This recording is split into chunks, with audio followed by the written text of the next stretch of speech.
Okay, so Uncle, tell me a little bit about where you grew up and. Okay, I was born in Long Beach, California, Oh, and my dad worked for the uh, Edison company, the electric company. And then he always wanted to come to Hawaii because I had some friends that had jumped on the lure line and came to Hawaii to live. uh-huh. And in 1941, 42, I guess it was, he planned the trip, but because of the war, he couldn't come. Oh, And he had left California Edison, and he went to Catalina Island and started electrical contracting business. wow. And then in 1953, of course, I went to Avalon High School there in Catalina. And when I graduated, I went to Long Beach City College. Took up refrigeration because my dad had gotten into refrigeration. And I like mechanics, so Oh, took up refrigeration. And worked for Douglas Aircraft and was drafted and went to Korea. wow. Spent a year and a half in Korea and came back. And when I had the opportunity to drive truck out of LA. So I was driving truck out of LA. And after a year, I had a vacation. I decided to come see the old man. Oh, so your father was already living here in Hawaii? Yeah, he gave it. In 1954, he was diagnosed with cancer and was given 2 weeks to 5 years to live. So he actually came to Hawaii to die. Oh, And I came here to visit him.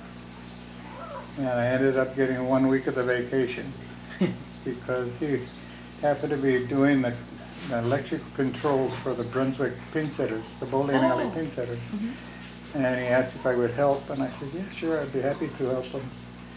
Well, there was a neighbor that lived down the street who was the general manager for Otis Elevator Company, who manufactures the pin setters. And offered me a job, and I went to work for Otis, and never came back. So you ended up staying here, huh? Yeah. And I'm still on that vacation, I guess. Oh, my goodness. And I got a divorce, and my daughter was sent to me, Oh, brought by a friend, and remarried. I married my babysitter actually, and raised Debbie, and then I went to work for. Well, Otis was tough because it's building elevators. So, Yeah. so I was looking for another job, and I decided I wanted to get into selling. So I started selling pots and pans, and I was active in the Masonic fraternity. right. And my dad had got me started in 1953, but between Korea and so forth, I got out. And then when I got here, my dad and I finished the degrees. I became a Master Mason. Wow. And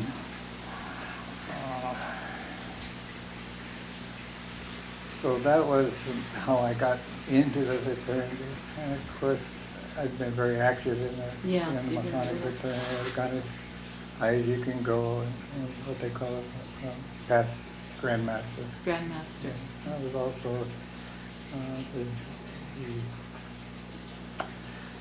custodian of all the ritual. It's 3 degrees, about 2 or 3 hours of ritual, which I was the custodian of for the state. Wow. And that was another volunteering. I volunteered for, it seems like almost everything. I was the executive director for the Cystic Fibrosis. I was a past president and district director for the exchange clubs. Right. And that was exciting because they had a program called the Search for Talent. I remember that. And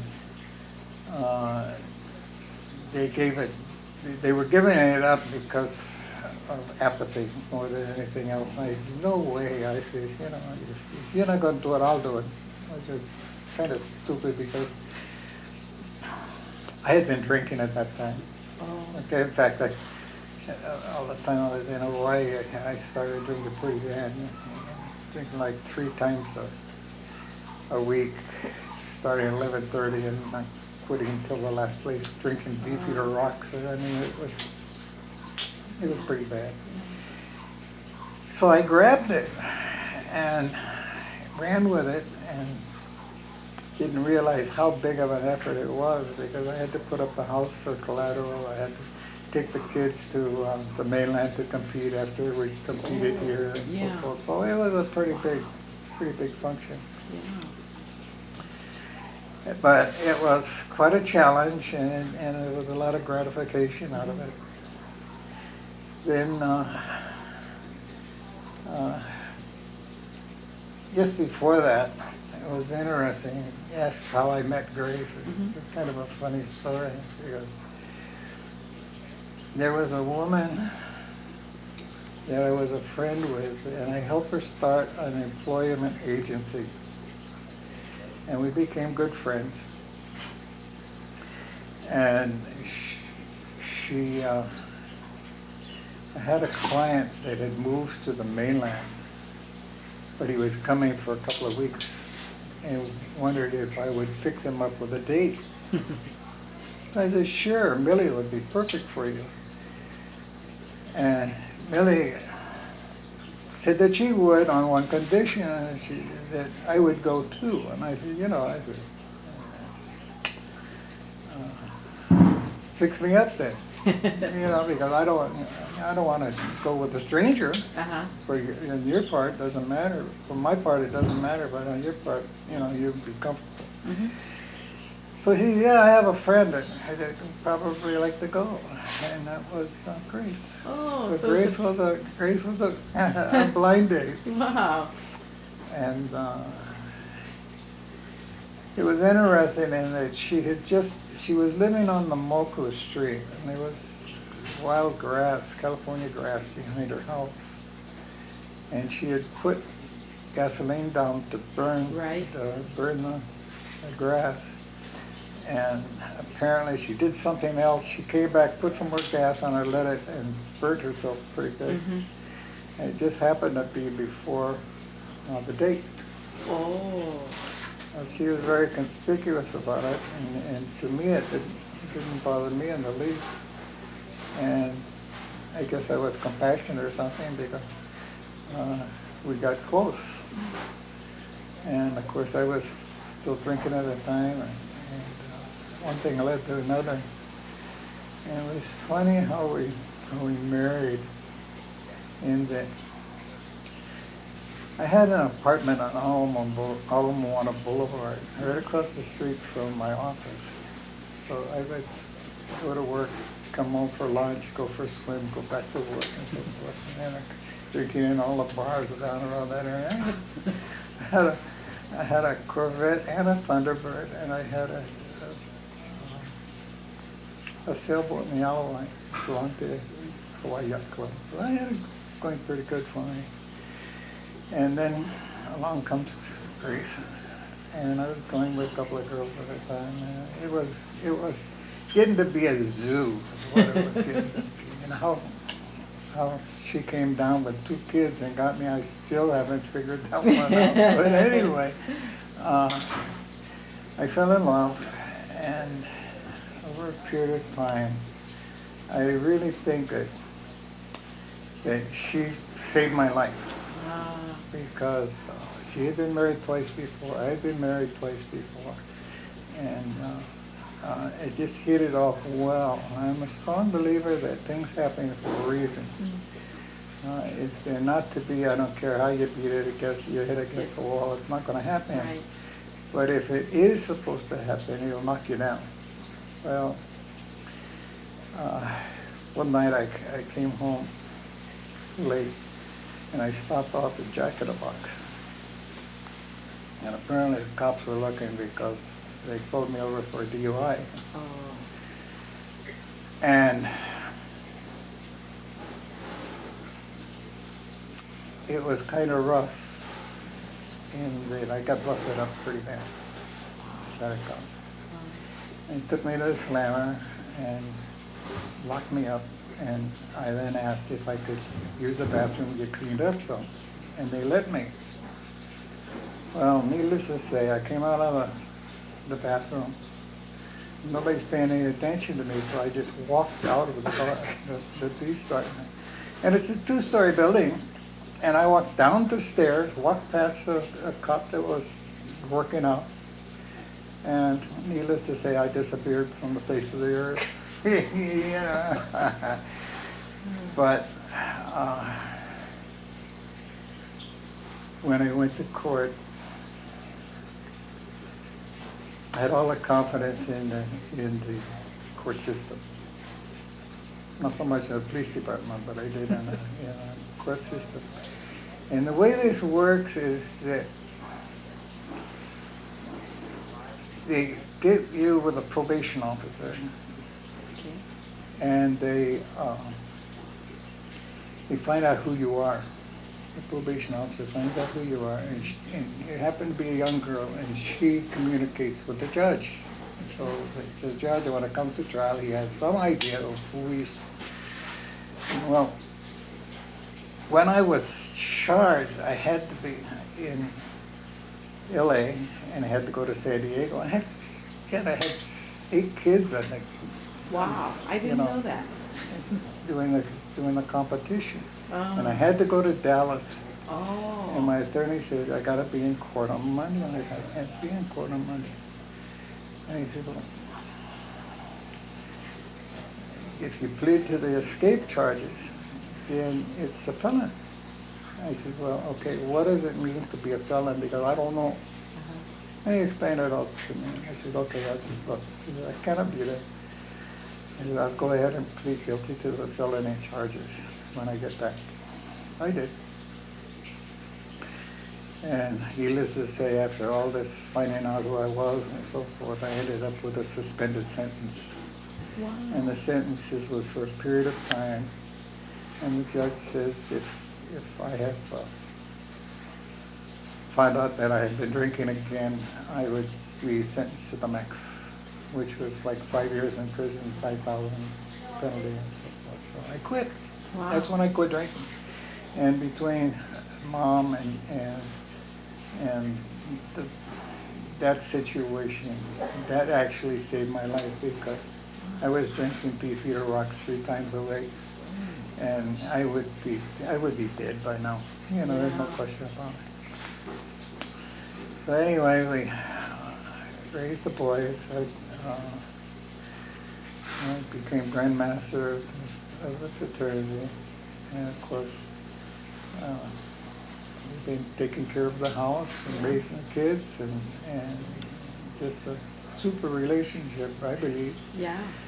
It's amazing that with the house that we have and the 3 buildings outside and so forth, we cannot buy anything and bring it home.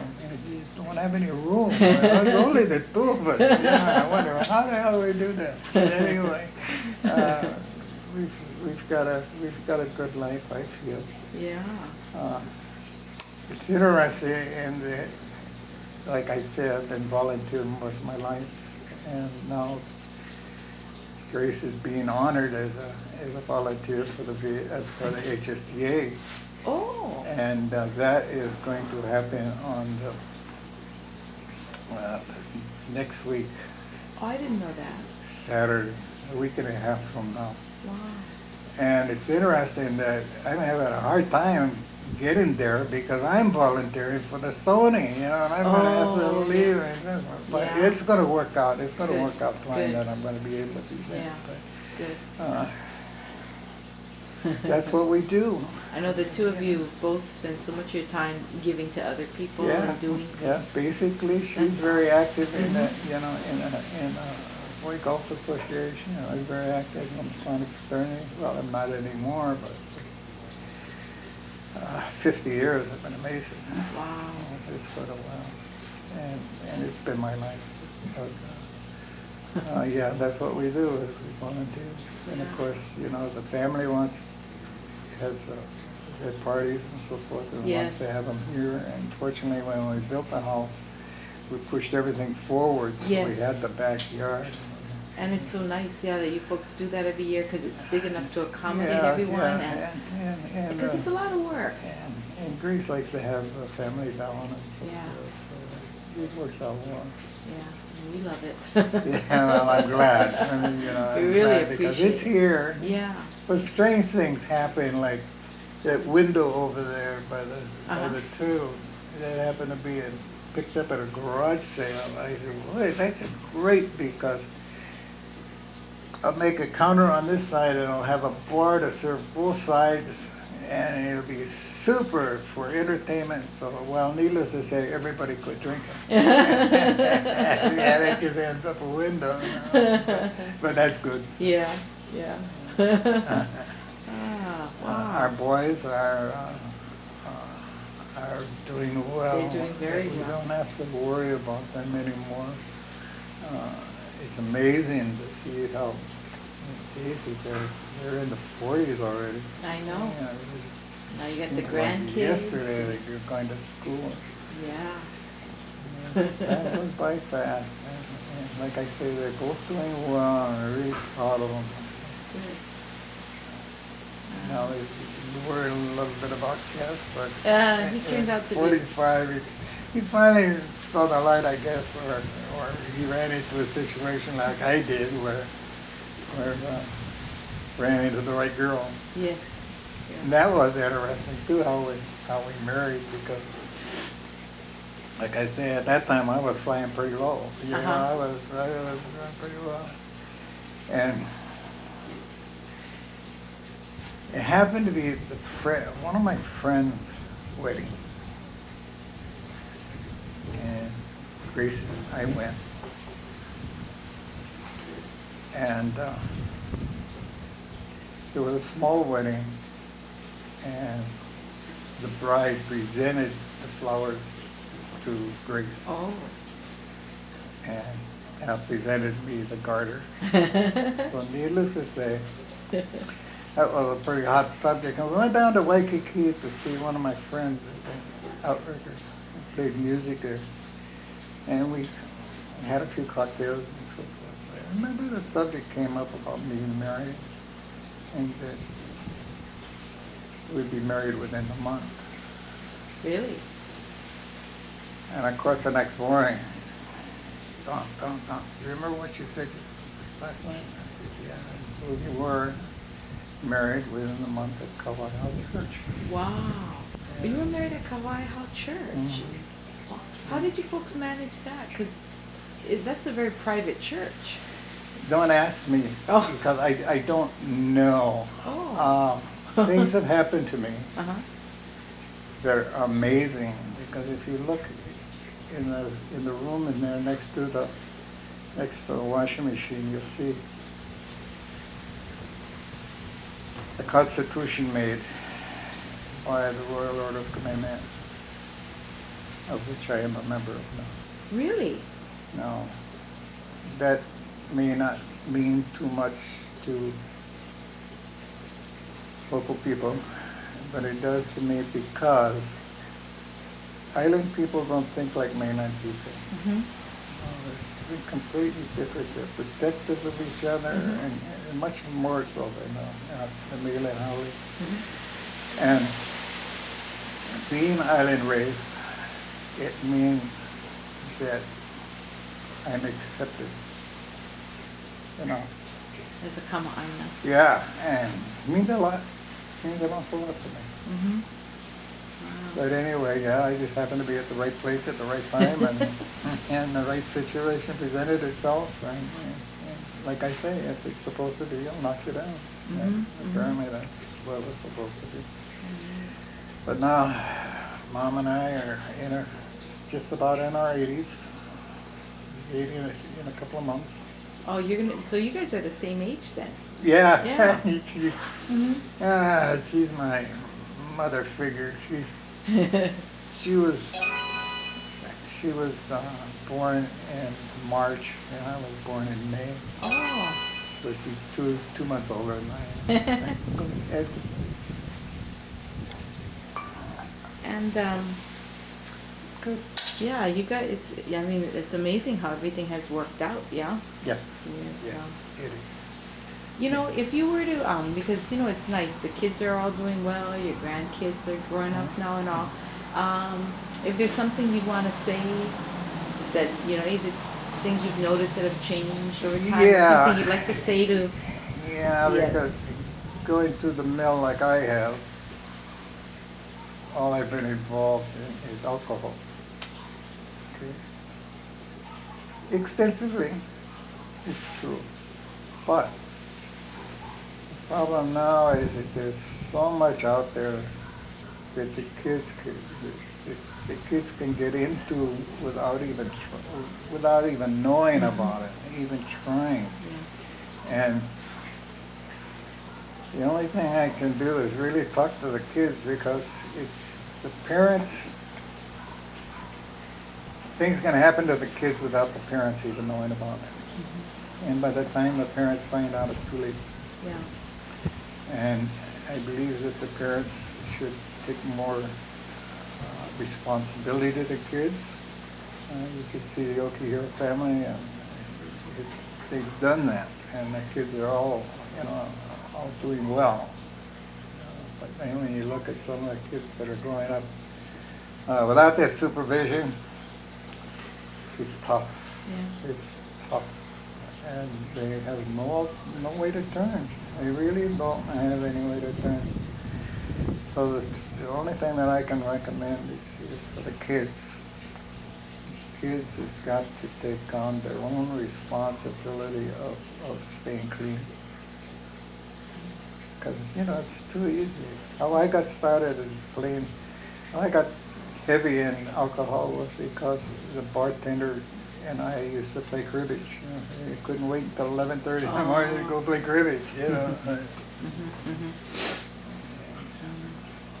Anyway, it can happen without knowing about it. It can happen to anybody, yeah, and like you said, Anyone. without even Anyone. realizing.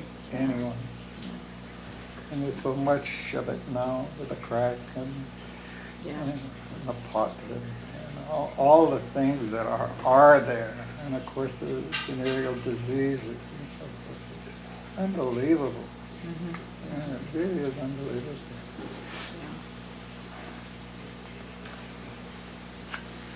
But that's the only advice I can give because I've got the past experience. I've been down that road. Yeah. And there's things that have happened to me that even the kids are not aware of. But I think it's neat what you said about Auntie Grace and how you folks met, and you said, she saved your life. Yes, see, and there's no question about it. No question about it. Well, thank you, Uncle. You bet. And